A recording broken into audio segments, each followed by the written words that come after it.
So today I'm going to be addressing the ideas of white and black magic and the concept idea of both. Now,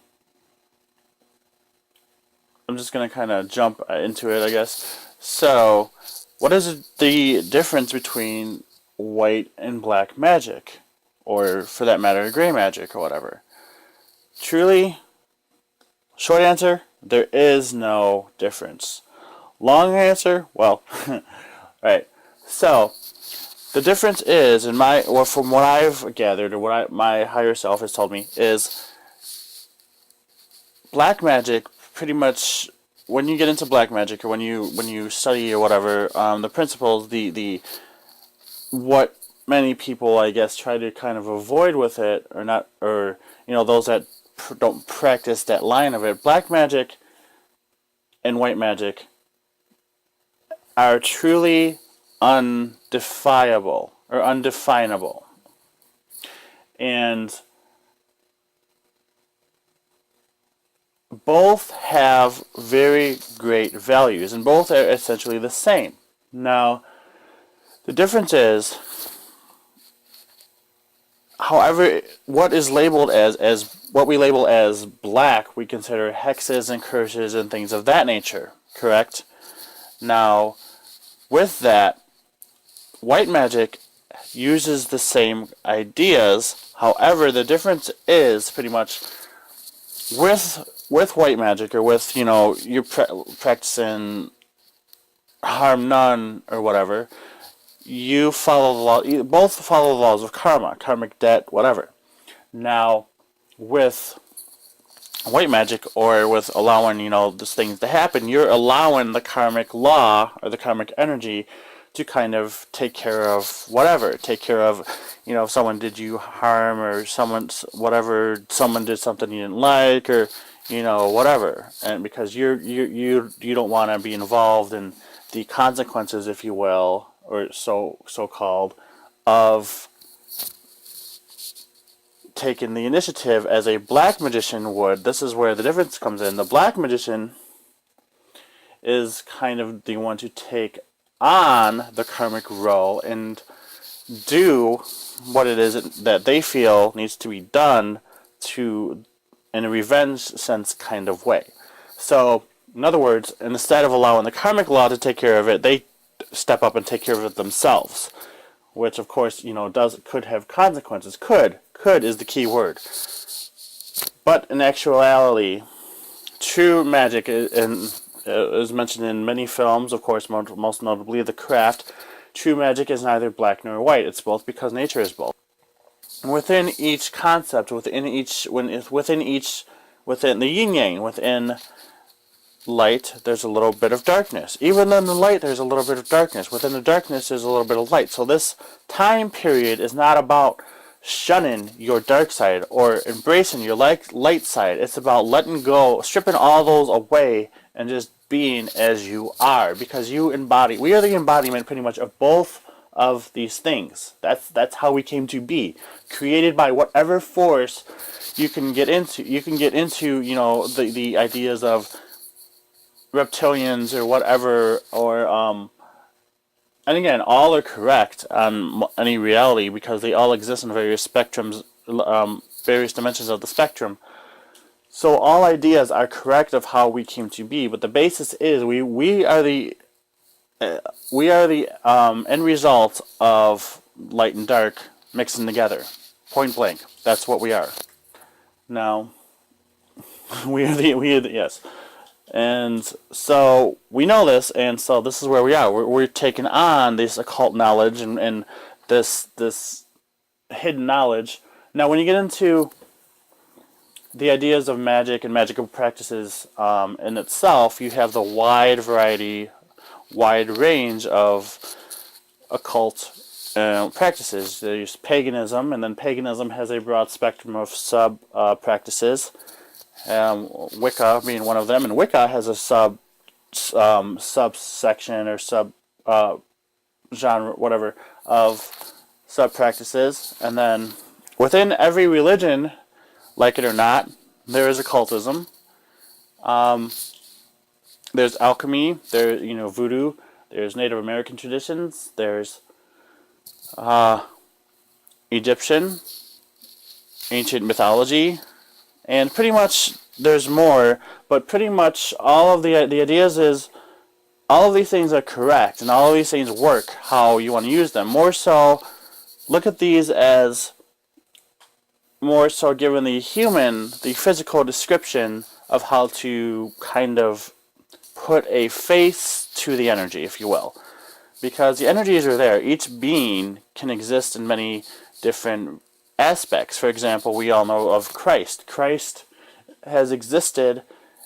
The energy of Christ of being, died, reborn, resurrected, has existed in many, many cultures throughout history. But the energy remains the same. The message behind it remains the same. So that is not the only entity that has had that message. There's many other beings, and this is the awesome thing, is humans are creative and create their own ideas and whatever. None of them are wrong. It's just what we give the idea form. We give these beings form, these deities, entities, whatever you want to call them. We give them form. We create their image. Or they give us an image to be created by. Truly, they have no form. If you're doing things that involve invoking or working with or whatever, you see what you see is a form that you're familiar with. Maybe a form that you have drawn, or possibly an image replicated image from a movie or a film. Now, one person may see a deity one way, and another person is going to see that same deity another way. This is a wonderful concept of the individual human.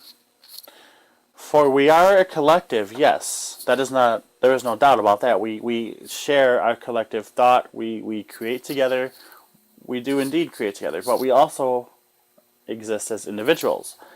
And it is our individualness that allows us to be such and to create things within our own image and kind of make it our own. Kind of like if you think you take a song and that's been done, but you kind of put your spin on it and you made it your own, right? Or whatever. And that's kind of what we do. We make these our own. And these things don't mind that, these energies or whatever they don't care. They make me what you want or whatever. I'm here for you. And truly, the idea of a demon, as it's referring to the darker aspect, or an angel, truly there is no difference. For a being can be both.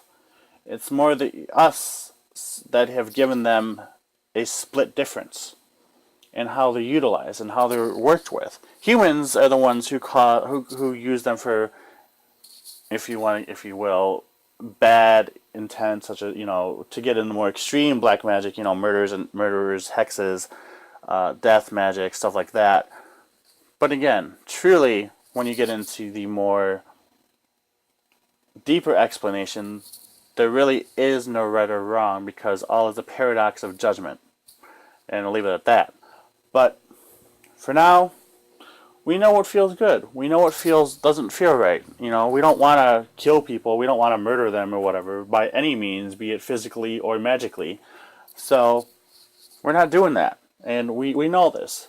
We are also not letting go of the idea of shutting black magic out completely or whatever. And this is because, once again, the label of such needs to be stripped away and just embraced for the original intent of occult knowledge that has existed pre-Christian era, that has existed in this world for centuries, since time. And it's interesting, we refer to this as occult knowledge when essentially this is just knowledge. This isn't really, should not be, it's funny that we label it as, this magical practice or whatever, when essentially this is what we are. This is our birthright. This is knowledge that has been suppressed from us until now. I mean, now we all this knowledge is available now at our fingertips because we have this wonderful thing called the internet and communication and books and stuff. But now there was a time, obviously, when all this information was repressed, and we're way past that now. We know this, but we're in the stages of embracing it and learning to accept it and seeing all the literal symbols of occultism, again, to use that term. But we're seeing all the symbols everywhere. It's the 5-pointed star appears everywhere. Look at the Starbucks logo. Look at the Statue of Liberty. The Statue of Liberty is a goddess. Look at magic and occultism are everywhere. And to get into the ideas of Illuminati and musicians and such, now, as magic is real and does exist, just the same, magic is no different than the simple ideas of the laws of attraction. You have many entrepreneurs and business people that practice the same thing. They're just may not be doing magical rituals and stuff, but in actuality, they also kind of are. Magic is simply speak in your intent, believe in your intent. There is no right or wrong way to do magic. There is no specific way that one can or cannot do it. Everyone does what they feel right. If you feel like you want to dress up in a ritual and robes and ceremonies and all that, that's fine. If you feel you don't want to do any of that, that's fine too. For every practice is unique, and every practice makes it yours. And that's what makes us awesome individuals. But getting back to the idea of selling your soul or whatever, first and foremost, no one can sell their soul to anything or anyone.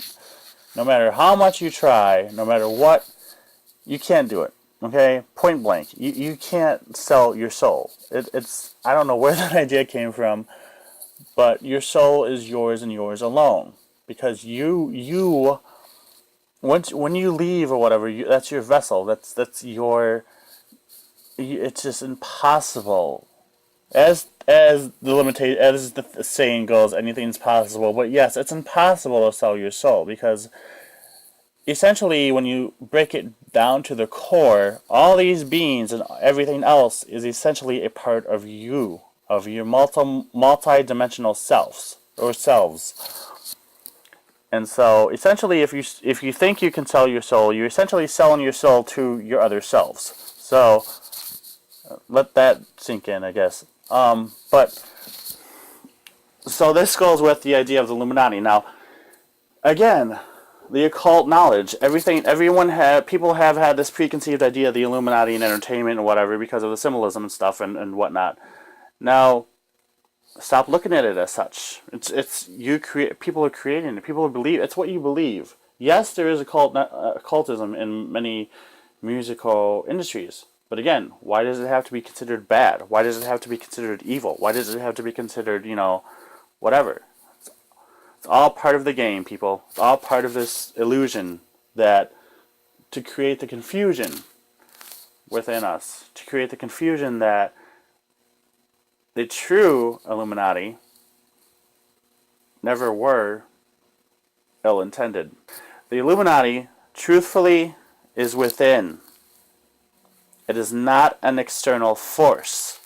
Like, occult practices and occult rituals and symbols can be used either way. It doesn't matter. A pentagram, can be used for good intent or bad intent.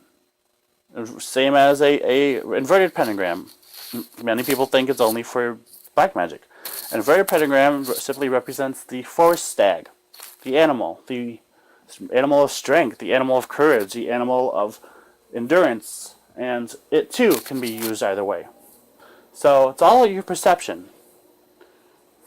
Magic just simply is, and that's that. There is no dark, there is no white, there just is. The more people begin to realize this, the more faster we can embrace our true knowledge and come back to the times that we once were. Come back to the awesome beings we are. Embrace our, quote, gifts and knowledge. We don't have to feel the need to hide these things anymore. We don't have to feel the need, oh, I can see, I can have this vision. I should hide it from these people, or I have this insight, or I have this ability, or whatever. People have this need to hide. No, we're not hiding our gifts anymore. We're not hiding our abilities anymore. We're done. We're past that. People don't accept it. They don't accept it. You don't have to force it on people, but you don't have to hide yourself either. We're away from the hiding period, people. Okay? So let's learn. This is a time of love. This is of acceptance. This is a time of all types of acceptance, from the physical acceptance of races, orientations, gender, all that stuff, to as well as spirituality, magical practices, to light and dark, to letting go of all of that stuff. We're breaking all labels. We're eliminating labels, because labels are what's dividing us, pretty much. Labels are just labels need to go all together. But magic should never be feared. Magic is not a feared thing. Truly understand it. If there's questions, that's fine. If people do your research, do as much research as you want. But no, truthfully, there is no dark or light in magic. For all is one. Alright? If you would like to book a personal session with me, you can do so by reaching me at any of the following links. Until then, take care of yourselves. Echo your sounds. Peace out.